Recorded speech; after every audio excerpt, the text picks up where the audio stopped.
Graça e paz, amados irmãos, muito boa noite a todos vocês.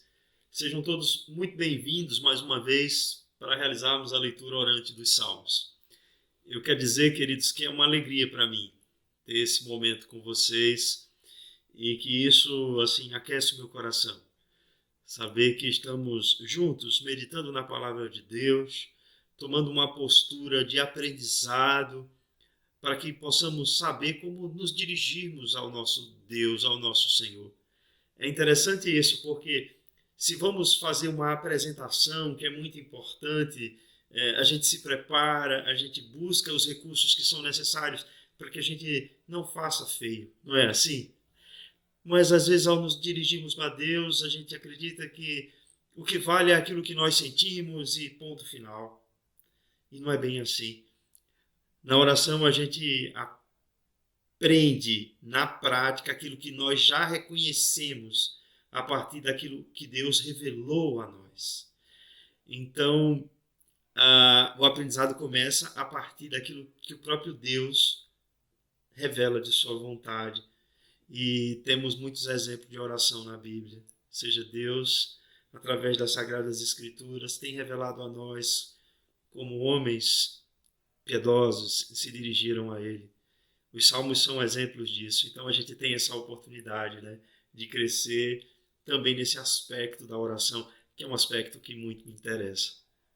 Tenho sempre o que aprender, tenho sempre o que buscar na palavra de Deus, para que eu possa me dirigir ao Senhor, reconhecendo que a palavra de Deus me dá todos os subsídios que eu preciso para que Ele possa ser adorado, para que Ele possa ser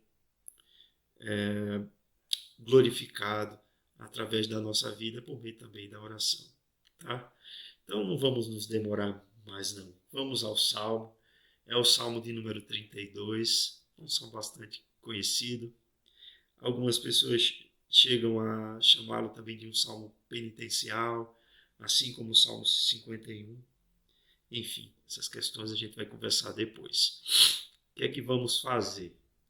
A gente vai fazer aquela leitura pausada, faremos uma pausa também entre as leituras, porque faremos uma segunda leitura, e nessa segunda leitura a gente também vai fazer uma pausa para depois a gente tentar extrair do Salmo aquilo que o Salmo está nos dizendo, né?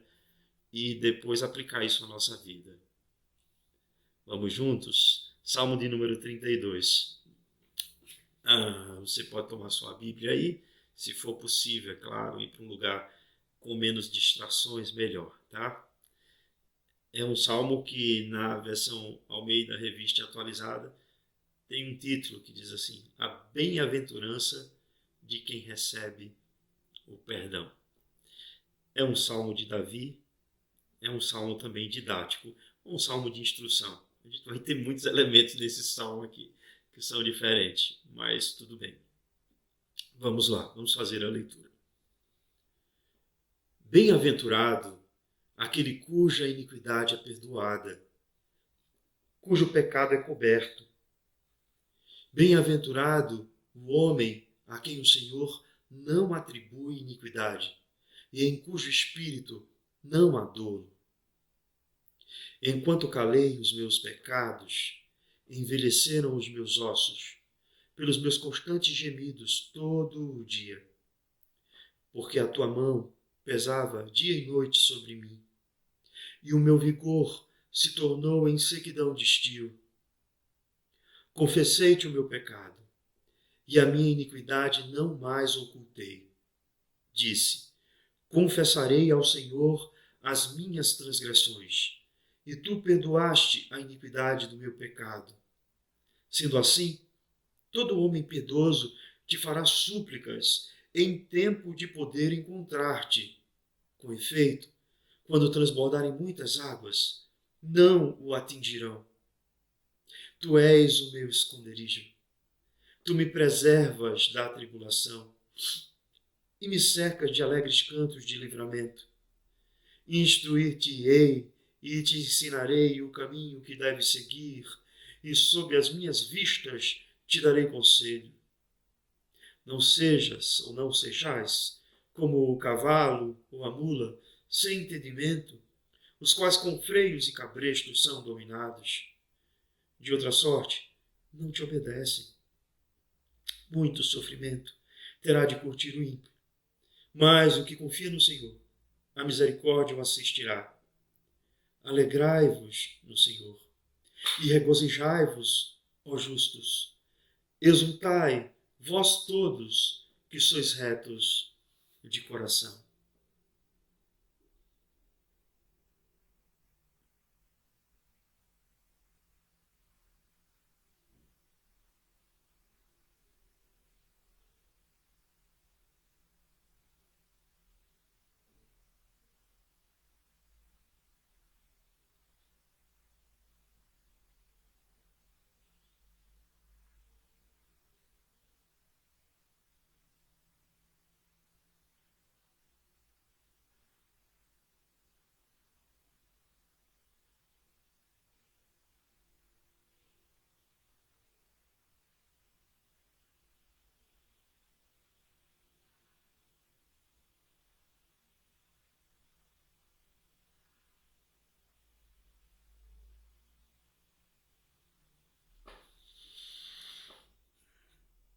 Bem-aventurado aquele cuja iniquidade é perdoada, cujo pecado é coberto. Bem-aventurado o homem a quem o Senhor não atribui iniquidade e em cujo espírito não há dolo.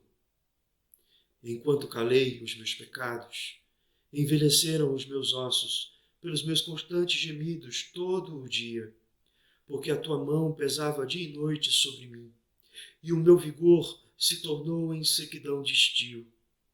Confessei-te o meu pecado, e a minha iniquidade não mais ocultei. Disse: confessarei ao Senhor as minhas transgressões, e tu perdoaste a iniquidade do meu pecado.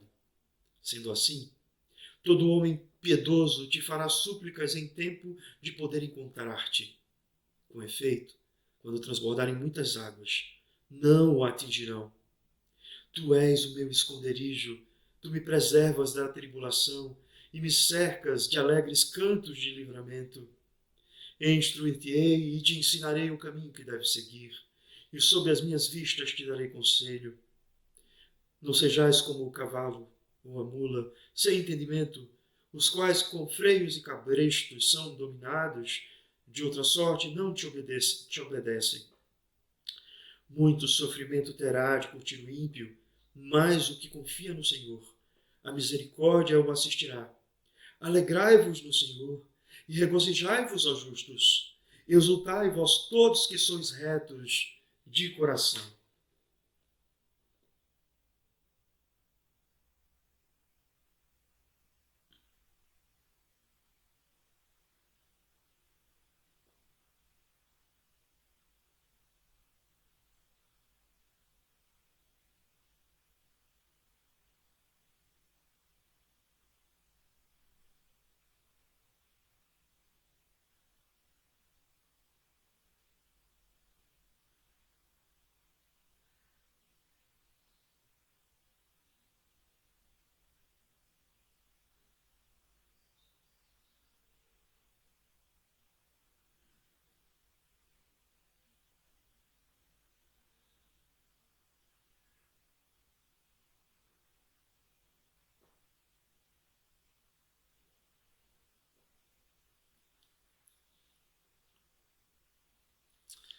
Amém.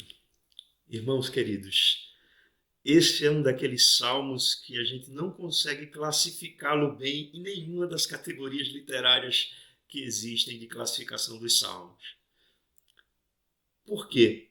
Porque esse é um salmo que tem de tudo um pouco. É um salmo considerado um salmo penitencial, porque ele fala de confissão de pecados, assim como acontece com o Salmo 51. É um salmo que se parece muito com os salmos de sabedoria, porque ele começa usando aquela expressão bem-aventurado, ou seja, abençoado.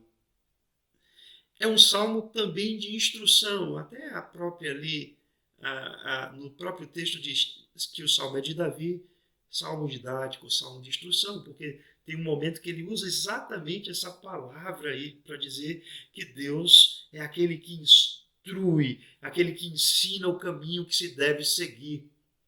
É um salmo de ação de graça, porque ele fala de cânticos de livramento. Temos de tudo um pouco nesse salmo.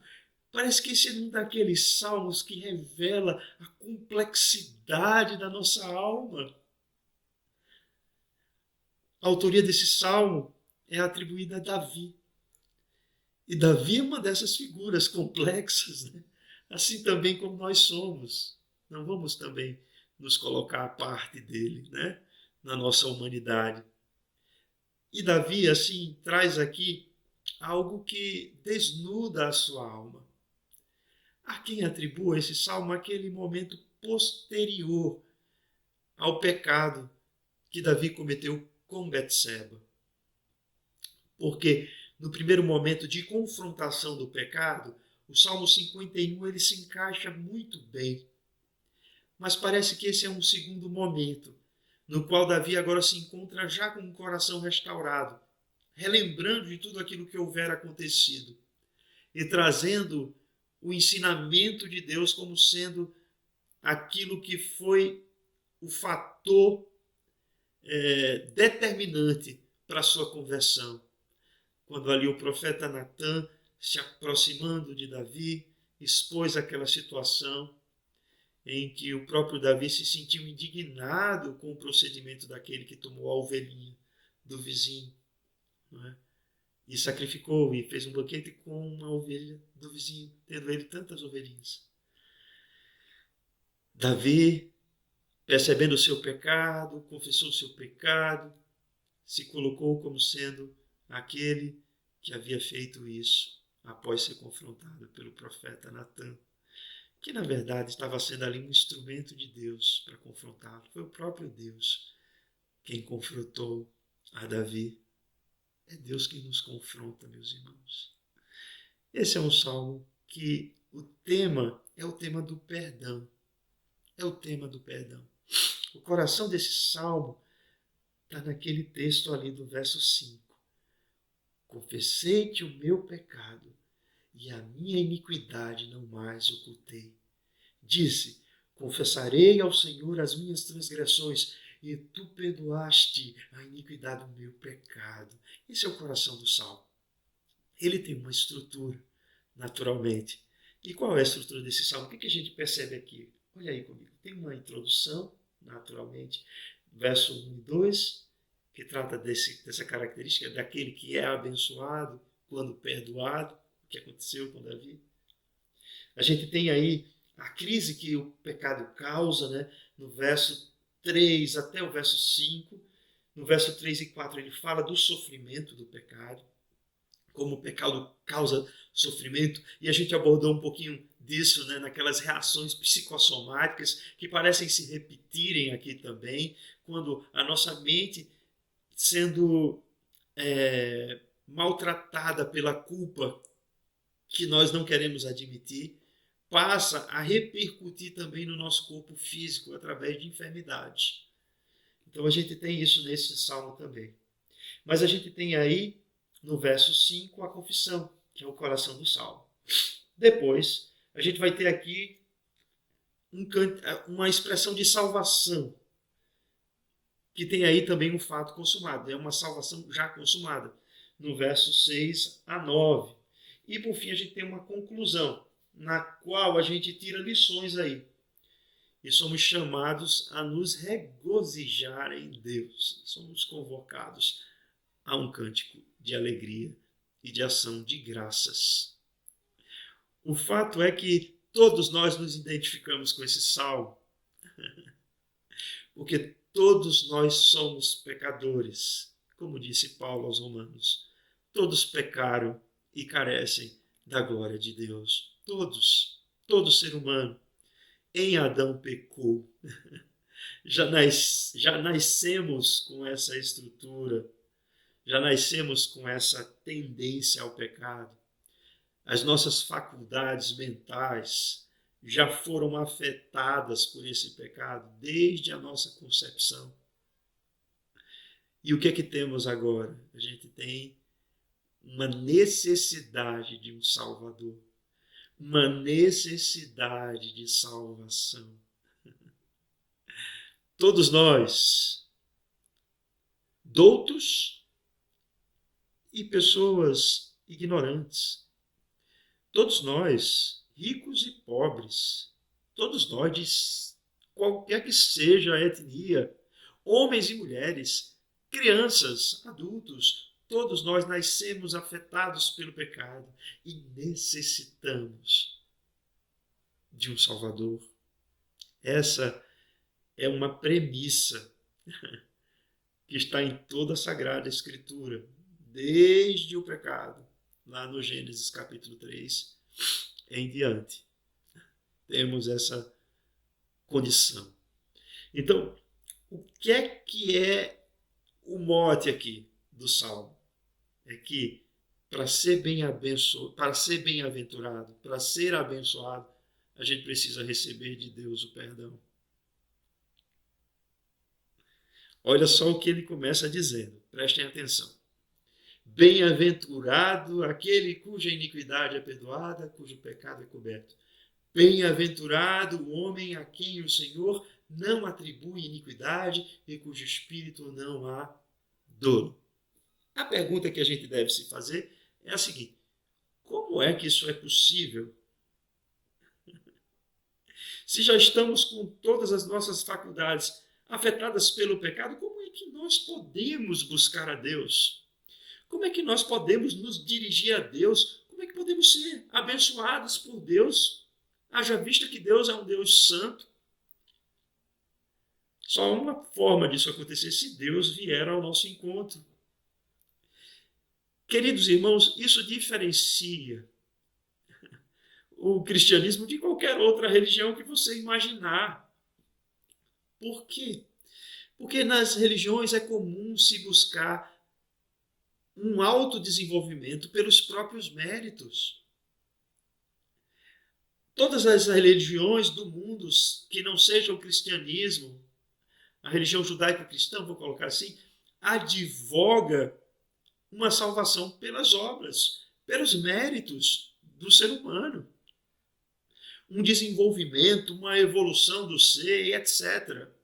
Através do esforço humano, dos seus próprios méritos, da sua energia empenhada em realizar boas obras. O problema é que o pecado nos separou de Deus. O pecado criou uma fratura, uma divisão irreconciliável. Não somos capazes de nos dirigirmos a Deus confiados na nossa própria retidão. E é isso que o salmista deixa claro aqui. É abençoado aquele cuja iniquidade é perdoada e cujo pecado é coberto. É bem-aventurado o homem que o Senhor não atribui iniquidade e cujo espírito não há dolo. E como isso acontece? Por uma ação soberana de Deus.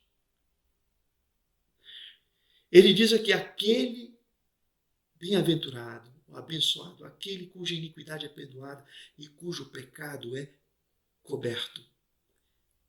Essa linguagem não é uma linguagem muito comum para nós, tá?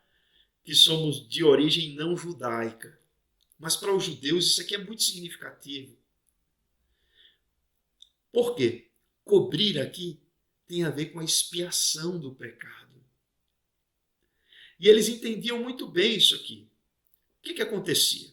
Uma vez por ano, o sumo sacerdote, ele prestava um sacrifício chamado expiatório, no qual uma ovelha sem defeito era sacrificada e o sangue era derramado no propiciatório que ficava no lugar santíssimo, em cima da tampa ali da Arca da Aliança.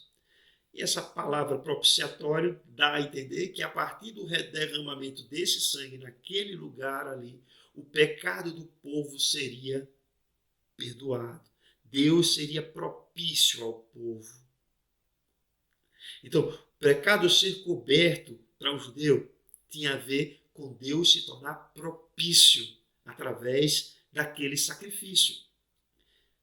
Sendo que aquele sacrifício, meus irmãos, nós sabemos, o escritor aos Hebreus deixou isso muito claro para nós, que aquele animal ali, aquela oferta, na verdade, tudo aquilo que compunha aquela dramatização que existia ali na liturgia do povo judeu dentro do tabernáculo, é representativa de alguém, aponta para uma essência, aponta para uma substância, era apenas um esboço, uma sombra.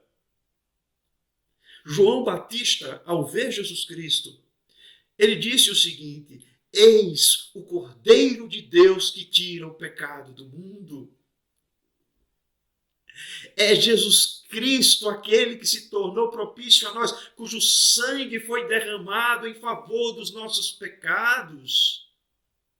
Deus se tornou propício a nós por meio do sacrifício de Jesus Cristo, sendo mais claro. Então, por meio da fé em Cristo Jesus, o nosso pecado foi coberto. E aí ele diz no verso 2, bem-aventurado o homem a quem o Senhor não atribui iniquidade. Olha, quem atribui é o Senhor. E essa palavra atribuir aqui é uma palavra bastante conhecida também dos judeus. É imputar. Ou seja, em Adão, o pecado foi imputado a toda a raça humana. Por Adão ser o representante oficial, federal da raça humana.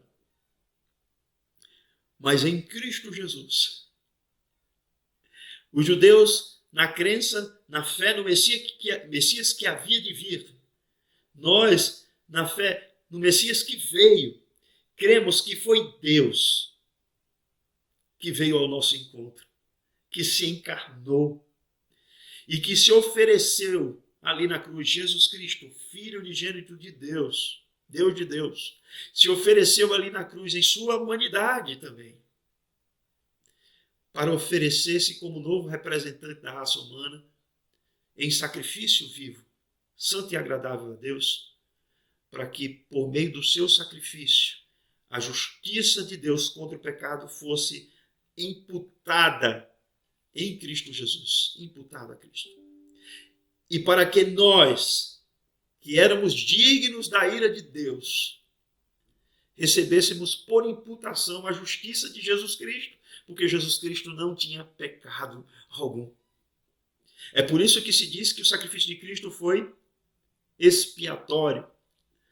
É por isso que se diz que o sacrifício de Cristo foi vicário, porque ele se pôs no nosso lugar. É substitutivo. E é por isso que se diz na palavra de Deus que Jesus Cristo se fez maldição por nós, para que nós fôssemos feitos justiça, ou fôssemos justificados por Deus. Então, é isso que acontece. É uma decisão de Deus, meus irmãos, de vir ao nosso encontro. Nenhuma outra religião não procure, porque você vai perder tempo. Advoga alguma coisa parecida com isso. Somente Jesus Cristo, somente por meio de Jesus Cristo, somos religados a Deus. Bem-aventurado aquele cuja iniquidade é perdoada e cujo pecado é coberto. Somos abençoados, meus irmãos. Somos abençoados por Deus. Bem-aventurado aquele a quem o Senhor não atribui iniquidade. Por que isso não acontece mais conosco? Porque quando Deus nos observa, nos vê, Ele nos vê por meio do seu Filho Jesus Cristo. E ao nos ver por meio do seu Filho Jesus Cristo, Ele não nos vê mais como pecadores, mas nos vê como pessoas que foram compradas pelo sangue, o sangue puro, imaculado de Jesus Cristo. Nosso pecado foi coberto, a nossa iniquidade foi perdoada. E aí ele vai trazer aqui aquele primeiro momento da crise causada pelo pecado. É como se ele estivesse aqui rememorando. Veja só, disse o salmista Davi: enquanto calei os meus pecados, envelheceram os meus ossos pelos meus constantes gemidos todo o dia. E no verso 4, porque a tua mão pesava dia e noite sobre mim, e o meu vigor se tornou em sequidão de estio. O que é que acontece agora? Vejam só. Quando nós, que somos nova criatura em Cristo Jesus,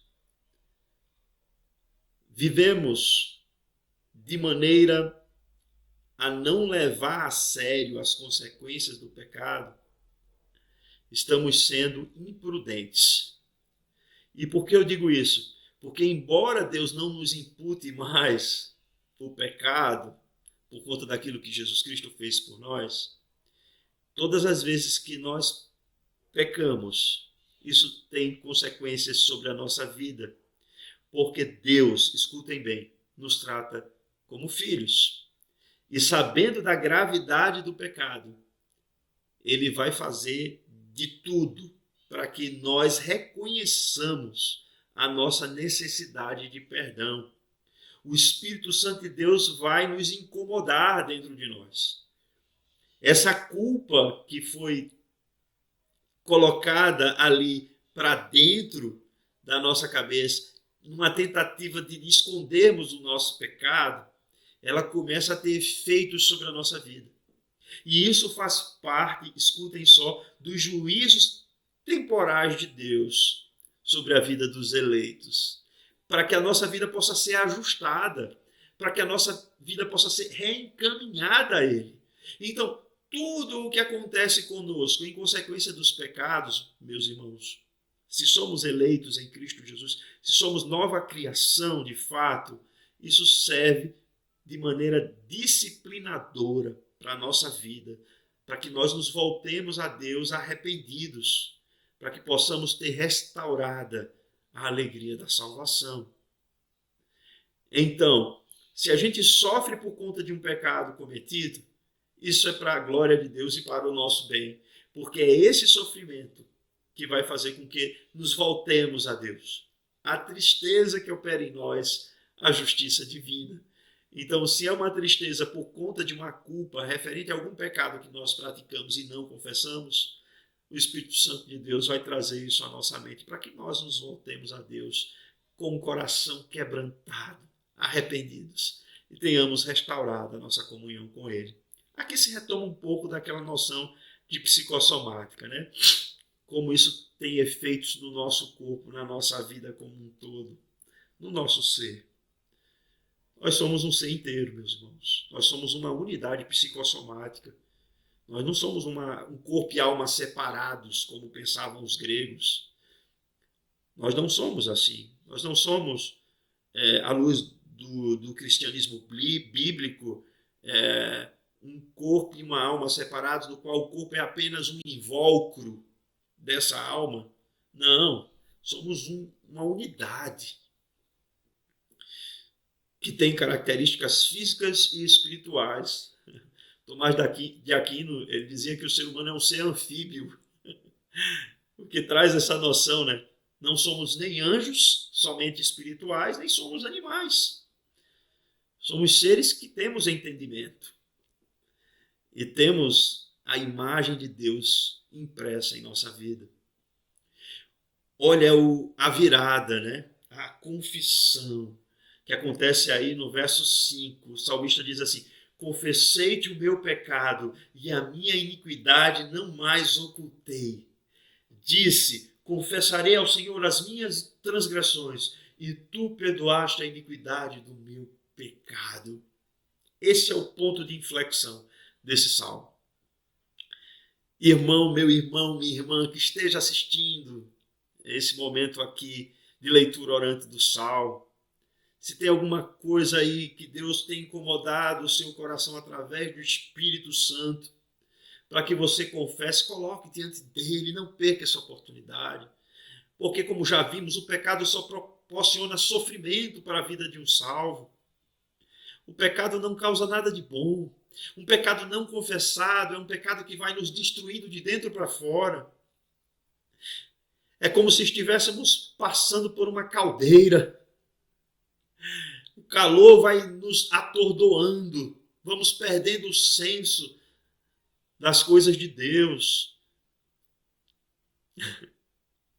Precisamos nos voltar para Deus para termos novamente restituída a nossa paz, a nossa alegria. Então não perca a oportunidade, confesse o pecado. Se o seu pecado é um pecado que teve aí talvez consequências sociais, você está afastado da igreja e você sabe que o motivo é porque o que você fez teve consequências para além da sua vida, na vida de outras pessoas também. Conselho, vá até um dos presbíteros da igreja, vá até o pastor, fale o que aconteceu, diga que você está arrependido, arrependida, coloque-se diante de Deus, se submeta, meu irmão, à disciplina, se submeta, minha irmã, à disciplina eclesiástica, bíblica, porque ela é pastoral, ela é didática, ela serve para que a gente possa ter uma compreensão do quanto o pecado é nocivo. Eu não conheço, meus irmãos, escutem o que eu vou dizer, ninguém que se submeteu à disciplina da igreja e tenha sido restaurado através dessa disciplina, que depois reclame de ter se submetido a essa disciplina.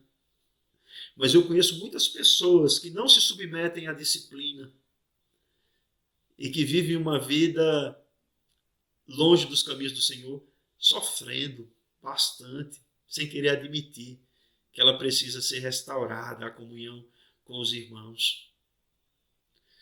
Então é melhor, meu irmão, minha irmã, se colocar diante de Deus, receber ali a devida disciplina, para que você possa viver de forma mais efetiva a vida cristã, ao lado dos seus irmãos da igreja local, servindo ao Senhor com alegria.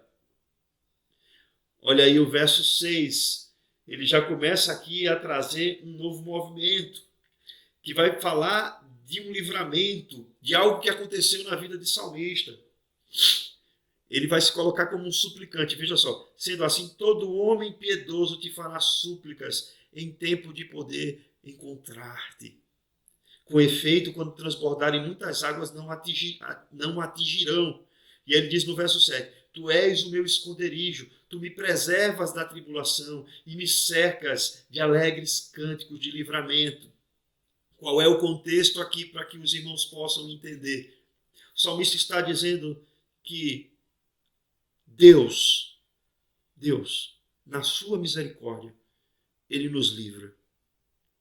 Ele nos livra de um mal maior através dessa disciplina.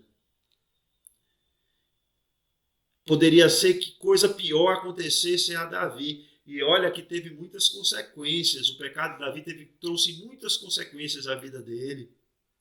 Consequências no seio da família, consequências na sua liderança com o povo de Deus. Teve muitas consequências, a gente sabe disso quando a gente lê a história de Davi. Mas ainda assim, ele conseguiu, através da ação de Deus, ter o seu coração restituído, a sua comunhão restituída, ter o seu coração restaurado. Observe que ele diz aqui assim, sendo assim, todo homem piedoso te fará súplicas em tempo de poder encontrar-te. Eu vou dizer uma coisa aqui, meus irmãos. Hoje é o tempo de podermos nos encontrar com Deus. Hoje é o dia. A gente costuma postergar as coisas. A gente vai deixando para depois. E a situação não melhora, a situação vai ficando pior. Mas há tempo, estamos ainda em condições de podermos nos voltar para Deus. É tempo da nossa restituição, é tempo de termos restabelecido a nossa comunhão, é tempo de buscarmos o Senhor ao ponto de poder encontrá-lo. Encontrar a esse Deus benevolente, a esse Deus misericordioso, a esse Deus gracioso que nos ama e nos disciplina por amor. É tempo, meus irmãos. E ele diz aqui, com efeito, quando transbordarem muitas águas, não atingirão. Ele está falando, quando a coisa for pior ainda, porque tivemos essa restituição da comunhão através da confissão, as consequências desse pecado não serão tão devastadoras quanto poderiam ser na nossa vida. É tempo de buscar o Senhor, meus irmãos. É tempo de nos convertermos dos nossos pecados. É tempo de chegarmos ao quebrados na presença de Deus, buscando a Ele, dizendo, Senhor, tem misericórdia de mim. Assim como aquele publicano estava ali na sinagoga, né? E batia no peito e dizia, ai de mim que sou pecador. E Jesus Cristo disse que esse voltou justificado para a sua casa. Oh, meu irmão, que possamos ter a alegria como igreja também de receber os filhos pródigos. Que não olhemos para os filhos pródigos com aquele olhar do irmão mais velho, olhar julgador, inquiridor, mas felizes porque aquele que estava perdido foi achado, aquele que estava morto reviveu. Que essa seja também a nossa postura, a postura do Pai, né?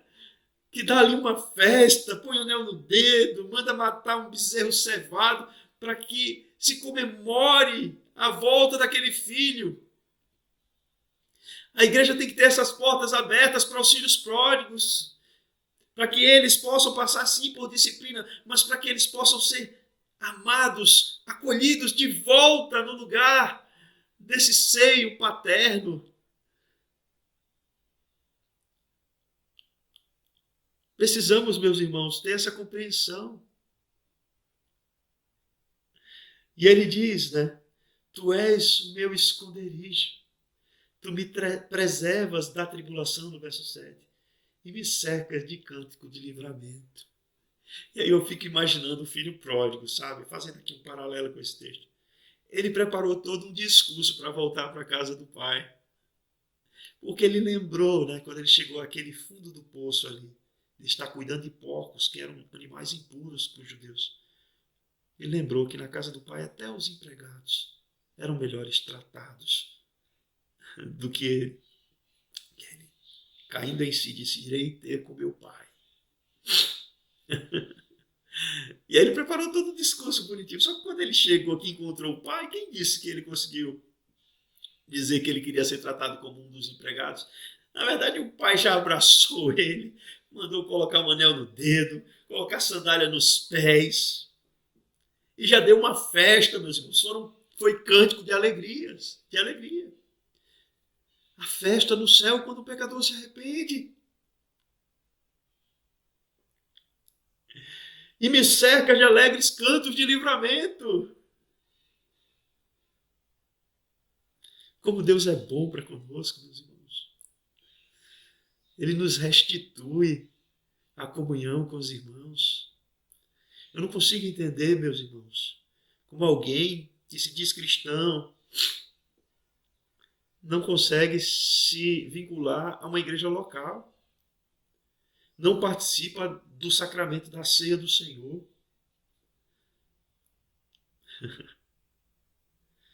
É preciso que a gente tenha essa compreensão, né, correta a respeito da importância dessas coisas. Não dá para viver assim, não dá. E aí entra aquela palavra de instrução que aqui, meus irmãos, como esse texto está redigido, dá uma ideia de que é o próprio Deus quem está falando. Dizendo, aí no verso 8, instruir-te-ei e te ensinarei o caminho que deves seguir. e sob as minhas vistas te darei conselho. Deus está dizendo assim, eu não apenas instruirei, eu não apenas ensinarei, eu estarei contigo. Eu serei o teu conselheiro. E a gente lembra do envio do Espírito Santo, não tem como lembrar.